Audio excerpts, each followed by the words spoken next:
साथियों, स्वागत है आप सभी का। आज आपका नया चैप्टर शुरू हो रहा है या प्रायिकता यानी कि प्रोबेबिलिटी। ठीक है, प्रायिकता का मतलब होता है संभावना। ठीक है, आप इसको ऐसे समझिए, जैसे आपके पास कोई सिक्का है। ठीक है, आप सिक्के को उछालते हैं, आपके पास एक सिक्का है और आपने उस सिक्के को फेंका। ठीक है, तो उसमें क्या आएगा? सिक्के में आएगा या तो हेड आएगा, ठीक है, या तो टेल आएगा। ठीक है, सिक्के वाला क्वेश्चन बनता है प्रायिकता से, या ताश वाला बनता है, डाइस वाला बनता है, गेंद वाला बनता है जिसमें नीली पीली गेंदें वाला क्वेश्चन इस टाइप से बनता है। तो हम एक एक करके सबको देखेंगे। ठीक है, तो जो सिक्का होता है, आपने सिक्का उछाला, उसमें या तो हेड आएगा या तो टेल आएगा। ठीक है, अगर मैं बोल दूं कि एक सिक्कों को उछाला जाता है, ठीक है, तो हेड आने की प्रायिकता क्या होगी? ठीक है, तो हेड के आने की प्रायिकता क्या है? एक है। ठीक है, कुल संभावनाएं कितनी है? या तो हेड आएगा या तो टेल आएगा, यानी 2 हो गया। तो आंसर 1/2 हो गया। ठीक है, तो जो ये निकला है 1/2, ये क्या है? प्रायिकता है। ये पहले फॉर्मूला देख लीजिए आप। प्रायिकता इज इक्वल टू होती है आने की संभावना बटे कुल संभावना। आने की संभावना, जैसे सिक्का है, आपको फिर से एक बार सिक्का उछाला आपने। ठीक है, आपने एक सिक्का उछाला। अभी एक सिक्के के बारे में बात कर रहे हैं, बाद में 2, 3, 4 आगे करेंगे हम सॉल्व। ठीक है, एक सिक्का उछाला, ठीक है, वो बोलता है टेल आने की प्रायिकता ज्ञात करो। तो टेल आने की प्रायिकता कैसे ज्ञात करेंगे? आपने एक सिक्का उछाला, ठीक है, तो उसमें क्या तो है, 2 ही कंडीशन होंगी, या तो हेड आएगा या तो टेल आएगा, क्योंकि आपने एक सिक्का उछाला है। तो जब फेंका आपने हवा में, वो घूमा, उसके बाद जब वो नीचे गिरेगा तो उसमें क्या आएगा? जब आप देखेंगे तो उसमें हेड होगा या तो टेल होगा। जब आप टॉस करते होंगे तो आपने देखा होगा या तो हेड आता है तो टेल आता है। तो उसकी संभावनाएं क्या हैं? ठीक है, अगर कोई बंदा टॉस में हेड मांगता है, ठीक है, आपने सिक्का उछाला, तो हेड आने की संभावना क्या है? हेड आने की संभावना क्या है? आने की संभावना हेड, या तो हेड आएगा या तो टेल आएगा। तो यानी हेड की संभावना कितनी है? 1 है। और टोटल संभावनाएं कितनी हैं? 2 हैं। या तो हेड आएगा या तो टेल आएगा। ठीक है, तो ये क्या हो गई? प्रायिकता हो गई। ठीक है, आगे हम कुछ क्वेश्चन सॉल्व करते हैं, फिर आपको पूरा कॉन्सेप्ट क्लियर हो जाएगा। ठीक है, आज की क्लास का आपको पहला क्वेश्चन दिया गया है, यदि 2 सिक्कों को एक साथ उछाला जाता है तो कम से कम एक पर हेड आने की प्रायिकता क्या होगी? ठीक है, अब क्या कर दिया? 2 सिक्कों को उछाल दिया। ठीक है, तो पहले क्या होता है, जैसे कोई सिक्का उछाला है आपने, एक सिक्कों को आप उछालते हो। ठीक है, एक सिक्कों को अगर उछालेंगे तो जो कुल संभावनाएं होंगी वो क्या होंगी? एक सिक्कों को उछालने पर जो कुल संभावनाएं होंगी वो क्या होंगी? ध्यान दीजिएगा, एक सिक्कों को उछालने पर कुल संभावनाएं कितनी होती हैं? 2 होती हैं। ठीक है, अगर मैं बात करूं 2 सिक्के की, कि 2 सिक्कों को एक साथ उछाला जाता है, तो कुल संभावनाएं कितनी होंगी? 2 की घात 2। अगर 3 सिक्के की बात करें कि 3 सिक्कों को एक साथ उछाला जाता है, तो कितनी संभावनाएं होंगी? तो ये हो जाएंगी 2 की घात 3। अगर 4 सिक्कों को एक साथ उछाला जाता है, ठीक है, तो कुल संभावनाएं कितनी हो जाएंगी? 2 की घात 4। यानी ये हो जाएगा 2 की घात 2 यानी 4, 2 की घात 3 यानी 8, 2 की घात 4 यानी 16। ठीक है, ये क्या है? सिक्के उछालने में कुल संभावनाएं हैं, कि जो कि आपको नीचे लिखनी है। नीचे कैसे लिखनी है? यदि 2 सिक्कों को एक साथ उछाला जाता है, 2 सिक्के उछाले ना, तो 2 सिक्के उछाले यानी नीचे 4 आ जाएगा। ठीक है, तो ये तो आपको याद रखना ही रखना है। इसको याद नहीं रखेंगे तो क्वेश्चन आप सॉल्व नहीं कर पाएंगे। ठीक है, अगर 2 सिक्के उछाले जाते हैं तो कुल जो संभावनाएं बनती हैं वो 4 बनती हैं। अगर 3 सिक्के उछाले जाते हैं तो 2 की घात 3। अगर 10 सिक्के बोलता है तो 2 की घात 10। अगर 8 सिक्के बोलता है तो 2 की घात 8। तो ऐसे करके आप उसको सॉल्व करेंगे। ठीक है, तो नीचे की तो आपने लिख दिया कि कुल संभावनाएं 4 हैं। ठीक है, कौन सी संभावनाएं हैं वो 4? देखो, 2 सिक्के हैं तो क्या आएगा उनमें? 2 सिक्कों को उछाला तो या तो टेल आएगा पहले में, दूसरे में हेड आएगा। पहले में हेड आएगा, दूसरे में टेल आएगा। या तो दोनों में टेल आएगा या तो दोनों में हेड आएगा। ये तो कंडीशन होंगी। आप 2 सिक्कों को उछालोगे एक साथ तो ये तो कंडीशन आएंगी। आप अगर इनको कर, पहले वाले में टेल आया तो दूसरे में हेड हो सकता है, या तो पहले में हेड होगा तो दूसरे में टेल होगा, या तो दोनों में टेल होगा या तो दोनों में हेड होगा। तो ये 1, 2, 3, 4 तो हैं कुल संभावनाएं। इन 4 संभावनाओं के अलावा 2 सिक्कों को उछाल के कोई भी संभावना नहीं बनेगी। ठीक है, अब वो बोलता है क्वेश्चन में उछाला जाता है तो कम से कम एक पर हेड आने की प्रायिकता क्या होगी। कम से कम एक पर हेड, तो देखो एक पर हेड आने की प्रायिकता कितनी होगी। देखो एक हेड इस पर है, एक हेड इस पर है, दो एक हेड इस पर भी है, तो कम से कम एक हेड तो होना ही चाहिए। एक से ज़्यादा भी हो सकते हैं, पर बोल रहा है कि कम से कम एक हेड, तो 3 है। तो वो संभावनाएं कितनी है, आने की संभावनाएं कितनी है, 3। ठीक है, तो इस क्वेश्चन का आंसर 3/4 आ गया। ठीक है, जैसे क्वेश्चन आप करते जाएंगे आपको प्रैक्टिस होती जाएगी, तो इस क्वेश्चन का आंसर आप टाइट कर सकते थे। कैसे, 2 सिक्कों को एक साथ उछाला जाता है, तो 2 सिक्के उछाले तो कुल संभावनाएं हो गई 4, यानी अपॉन में 4 आ गया। ये तो आपको पता चल गया, ये फॉर्मूला भी आपको पता होना चाहिए। ठीक है, नीचे 4 आ गया। अब बोलता है तो कम से कम एक पर हेड आने की प्रायिकता, तो एक पर हेड आने की प्रायिकता क्या होगी, जब क्या होगा, दोनों पर टेल होगा, तभी तो हेड नहीं होगा। और ये आपको पता है कि 4 कंडीशन होती हैं टोटल, उसमें से केवल एक ही कंडीशन ऐसी है कि जिस पर क्या है, टेल है, हेड नहीं है। तो 1 2 3 3/4 आने की संभावनाएं 3 है और टोटल संभावनाएं 4 है। ठीक है, तो 3/4 आपका आंसर आ गया। ठीक है, आपको दूसरा क्वेश्चन दिया है, यदि 2 सिक्के एक साथ उछाले जाते हैं तो दोनों पर हेड आने की प्रायिकता क्या होगी। ठीक है, दोनों पर हेड आने की प्रायिकता, देखो 2 सिक्के उछाले तो ऊपर नीचे 4 आ जाएगा। ठीक है, 2 सिक्के उछाले गए तो कुल संभावनाएं क्या है, 2 की घात 2, 4 आ गया। ठीक, दोनों पर हेड आने की प्रायिकता क्या होगी, 1 होगी, तो 1/4। कैसे, देखो सिक्कों पर क्या होगा, या तो टेल होगा, पहले पर टेल दूसरे पर हेड, पहले पर हेड दूसरे पर टेल, या तो दोनों पर टेल या तो दोनों पर हेड। सिक्के अगर आप उछालोगे तो यही आएंगे, 2 सिक्के उछालेंगे आप, तो देख लीजिएगा आप करके। ठीक है, तो यही 4 कंडीशन बनेंगी।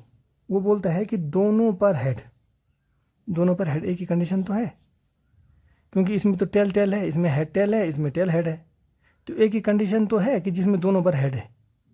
ठीक है, तो 1/4, क्योंकि एक कंडीशन है जिस पर हेड है और संभावनाएं क्या हैं, 4 है। अगर वो बोल दे यहाँ पे हेड की जगह में टेल होता, तब क्या करते आप, तो हेड की जगह में टेल होता, देखो टेल आने की संभावना क्या है, एक ही है, तो टेल आने के लिए भी 1/4 आंसर आ जाएगा। ठीक है, अगर क्वेश्चन इस क्वेश्चन में ये भी बोल दे, ठीक है, आप ध्यान दीजिएगा यहाँ पर, अगर इस क्वेश्चन में ऐसा भी बोल दे कि यदि 2 सिक्कों को एक साथ उछाला जाता है तो सिर्फ एक हेड आने की प्रायिकता क्या होगी। सिर्फ एक हेड आने की प्रायिकता, सिर्फ एक हेड के लिए बोल रहा है, तो देखो एक हेड किस किस में आ रहा है, एक हेड इसमें आ रहा है, एक हेड इसमें आ रहा है, इसमें तो 2 हेड है, उसने सिर्फ एक हेड बोला है, तो सिर्फ एक हेड 2 कंडीशन में आ रहा है और टोटल संभावना है 4, तो 2/4 आंसर, यानी 1/2 आंसर आ गया।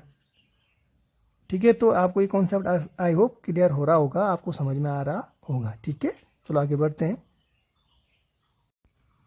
तीसरा क्वेश्चन आपको दिया है, यदि 2 सिक्कों को उछाला जाता है तो एक पर टेल व दूसरे पर हेड आने की प्रायिकता क्या होगी। ठीक है, 2 सिक्कों को उछाला जाता है, तो 2 सिक्कों को उछाला जाता है यानी 2 की घात 2, यानी 4 नीचे आ जाएगा। ठीक है, जितने सिक्के उछाले जाते हैं उसकी 2 की पावर में, और 2 क्यों लिया था आपने, हम 2 लेते थे ना कि 2 सिक्के उछाले जाते हैं तो 2 की घात 2, 3 सिक्के उछाले जाते हैं तो 2 की घात 3, एक सिक्का उछाला जाता है तो 2 की घात 1। ये 2 क्यों लिया है, 2 इसलिए लिया है क्योंकि एक सिक्के को उछालते हैं तो हेड टेल, उसमें संभावनाएं क्या होती हैं, 2 ही संभावनाएं होती हैं। ठीक है, अगर इसी को आप ये बोल दो कि पासा फेंका जाता है जिसमें 1 से लेकर 6 तक होती हैं, तो एक पासे को फेंकने पर 6 की घात 1, 2 पासे को फेंकने पर 6 की घात 2, फॉर्मूला यही यूज़ होगा वहाँ पर भी। ठीक है, तो आई होप ये आपको समझ में आ रहा होगा। ठीक है, 2 सिक्कों को उछाला जाता है तो 2 सिक्के उछाले यानी 2 की घात 2, तो यानी 4 आ गया नीचे। ठीक है, एक पर टेल व दूसरे पर हेड आने की प्रायिकता 2/4 यानी 1/2 हो गया आंसर। अब आप बोलोगे कि ये कैसा आ गया। ठीक है, मैंने क्या बताया था, देखो पहले में टेल आएगा दूसरे में हेड आएगा, एक कंडीशन ये हो गई, एक में हेड आएगा दूसरे में टेल आएगा, या तो दोनों में टेल आएगा या तो दोनों पर हेड आएगा।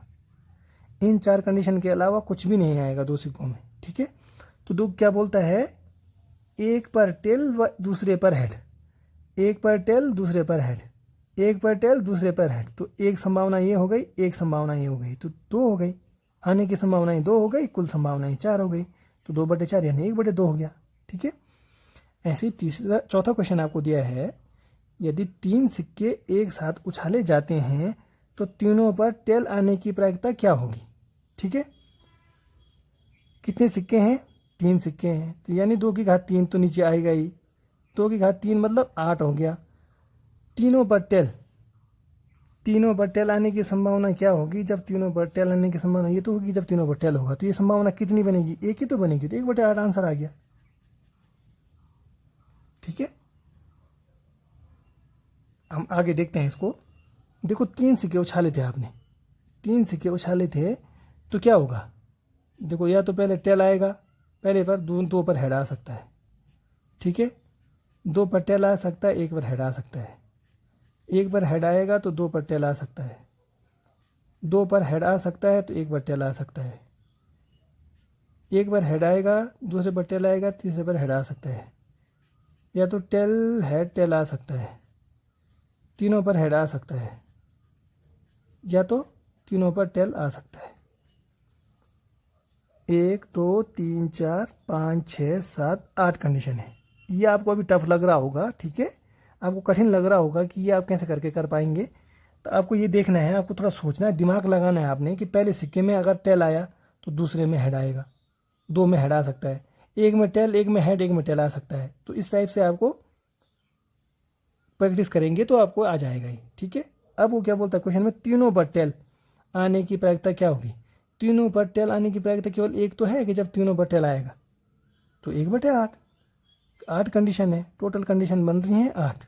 ठीक है, तो आने की संभावना केवल ऊपर आएगा और टोटल संभावना ही नीचे आ जाएगा। अगर इसी क्वेश्चन में बोल दे कि तीनों पर हेड आने की प्रायिकता क्या होगी, तो तीनों पर हेड आने की प्रायिकता भी क्या है, 1 है, तो उसका आंसर भी 1/8 आएगा।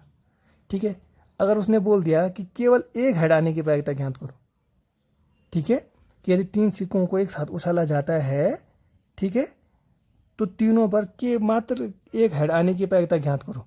तो देखो आप चेक करेंगे कि 1 हेड किस पर आ रहा है, तो देखो जब 2 टेल आएंगे 1 हेड आएगा, तो एक कंडीशन ये बन रही है। ठीक है, हेड आने के लिए या तो 1 हेड और 2 टेल आएंगे, ये बन रही है 2। ठीक, या तो 1 टेल 1 हेड 1 टेल बन रही है कि 3 बन रही हैं। ठीक है, तो 3/8 आ जाएगा। ठीक है, तो आई होप ये आपको क्लियर हो गया होगा। ठीक है, आज की क्लास का आपको 5वां क्वेश्चन दिया गया है, यदि 3 सिक्कों को एक साथ उछाला जाता है तो कम से कम 1 पर हेड आने की प्रायिकता क्या होगी। कम से कम 1 पर हेड आने की प्रायिकता मतलब कम से कम 1 पर तो हेड होना ही होना चाहिए, हो सकता है कि 2 पर भी हो। ठीक है, एक क्वेश्चन बोल रहा है, तो देखो अपॉन में क्या करेंगे आप, 3 सिक्के हैं तो 2 की घात 3 तो आप नीचे लिख ही दोगे। ठीक है, तो 2 की घात 3 यानी 8 तो नीचे आएगा ही आएगा। ठीक है, 3 सिक्के हैं तो कंडीशन क्या क्या बनती हैं, पहले में टेल, 2 में हेड, फिर tail tail head, head tail tail, head head tail, head tail head, tail head tail, तीनों में हेड या तो तीनों में टेल। ठीक है, तो क्या बोलता है, तो कम से कम 1 पर हेड आने की प्रायिकता क्या होगी। कम से कम 1 पर हेड, तो केवल एक ही कंडीशन ऐसी होगी कि जिस पर क्या होगा, हेड नहीं आएगा। ठीक है, तो यानी 7 कंडीशन ऐसी हैं कि 7 संभावनाएं हैं जिस पर क्या आ सकता है, 1 पर हेड आ सकता है। 7/8 आपका आंसर आ गया। आप डायरेक्ट भी कर सकते थे क्योंकि आपको पता है कि तीनों में से एक कंडीशन ही ऐसी होगी जिसमें केवल तीनों पर टेल आएगा, हेड नहीं आएगा। बाकी देखो एक एक कम से कम 1 हेड, तो कम से कम 1 हेड मतलब 1 हेड से ज़्यादा हो सकते हैं बोल रहा है कंडीशन, तो कम से कम 1 हेड तो होना ही चाहिए। तो देखो 1 हेड इसमें है, 1 हेड इसमें भी है, हेड इसमें भी है, इसमें भी है, इसमें भी है, इसमें भी है, इसमें भी है, तो 7 कंडीशन हो गई, यानी 7/8 आपका आंसर आ गया। ठीक है, अब आपको 6वां क्वेश्चन दिया है, 3 सिक्के एक साथ उछालने पर ठीक 1 हेड आने की प्रायिकता क्या होगी। ठीक 1 हेड, ठीक है, जिसमें केवल क्या हो, 1 हेड हो। ठीक है, तो 3 सिक्के हैं तो 2 की घात 3 यानी 8 तो नीचे आ ही जाएगा। ठीक है, तो आपको पता चल गया होगा। ठीक है, अब देखो ठीक 1 हेड, ठीक 1 हेड मतलब जिसमें केवल 1 हेड हो, कंडीशन ये लिखी है मैंने ऊपर में, ये बनती हैं। तो 1 हेड वाली कंडीशन कौन सी है, केवल एक ये है, एक ये है, तो और एक ये है 3, तो यानी 3/8। ये आपका आंसर आ गया। तो आई होप आपको ये समझ में आया होगा। ठीक है।